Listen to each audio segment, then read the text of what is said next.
Imagine. So, what kind of legacy do you hope that Theory of a Deadman leaves on the rock world?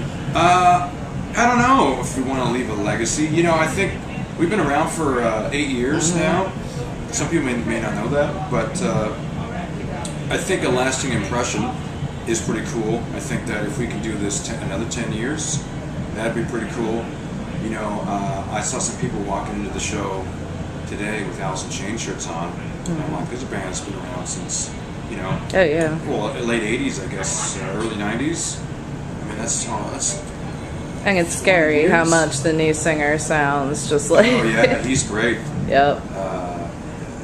So to have something like that, you know, going out on tour with Motley Crue and seeing them, they've been touring for 30 years and seeing them still at it, still playing, still selling out amphitheaters.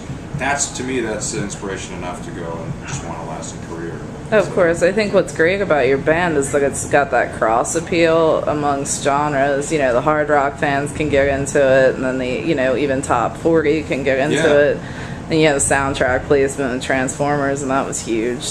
Yeah, it's been all awesome. So if we can keep that up, that'd be great. Which is good. I mean, I think the scariest thing for a lot of bands is coming out of the gate with one massive song, and then you're known for the song and not the band. So I think we've worked really hard and had to move around and got quite a few songs now. So you know, I think there isn't one song that everyone in the audience is waiting to hear, which is actually a good thing, I think.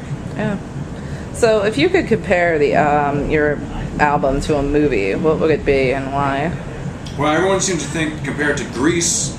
I went to the airport the other day and The look or the some 90-year-old guy, airport security, was like, "Oh, Danny, what's his Danny name? Zuko. Danny Zuko from Grease. I love the look." And I'm like, "Yeah, that's what I'm going for. Broadway, right here."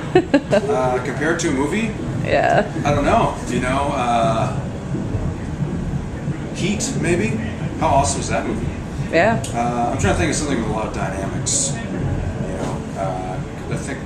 Like the emotional ups and downs. Yeah. Kinda, yeah. I like that. I love that movie, Heat. I thought the dialogue was great, the acting was great. So I guess comparing a record to that. But you asked, so I guess that was. I did. So, what is the first album you remember buying that left a lasting impression on you?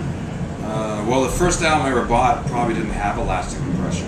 It was probably some rap. It was like an embarrassing one. I don't know, it's probably Public Enemy, which is awesome. I would have probably been a Led Zeppelin record. Okay. I think. I think the first thing I bought on cassette was Led Zeppelin 4, which had 8 tracks, or Stairway to Heaven. But 8 tracks, it really showed that you don't have to write 20 songs. Just write 8 awesome ones.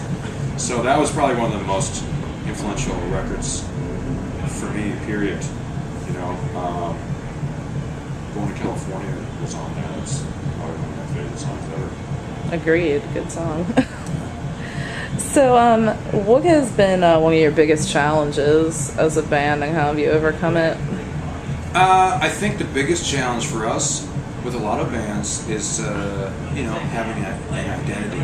It kind of goes back a little bit to the song versus the band, where some bands struggle with getting over the huge hit song. For us, I think it's been an identity. A lot of where, it's better now, but before we were always one of those bands where people are like, "Dude, Deadman, never heard of you," but then they watch us play and they go, "Oh, I've heard this song. Oh, that you song. guys do this That's like, song." Oh. So that's a big challenge, because having songs that are playing on the radio is one thing, but getting people to know the name of your band and knowing, oh, Theory of a Deadman, and they can name some songs, and they can picture what the band looks like. That's really the full package. Like a band like Red Hot Chili Peppers, who are known for the music, the name, and what they look like. Right. So lately more than ever, we've kind of been able to get an identity, which is really great. That's good. Yeah. So, what are your plans for the rest of the summer into the fall? You did mention working on some new material. Yeah, we got a bunch of festivals and shows all throughout the summer. Pretty much every weekend we fly out, which gives us the week to relax and write some tunes. And then we're already discussing the new record which will be our fourth one, to go in the studio in probably fall or fall or winter, and then have a record out maybe this time 2011. Great. Well, is there anything that I haven't touched on that you'd like to discuss? Physically touched on? Oh, no, you asked some great questions, so it's all good. Great. Well, thank you so much. I appreciate the time. You got it. Thank you.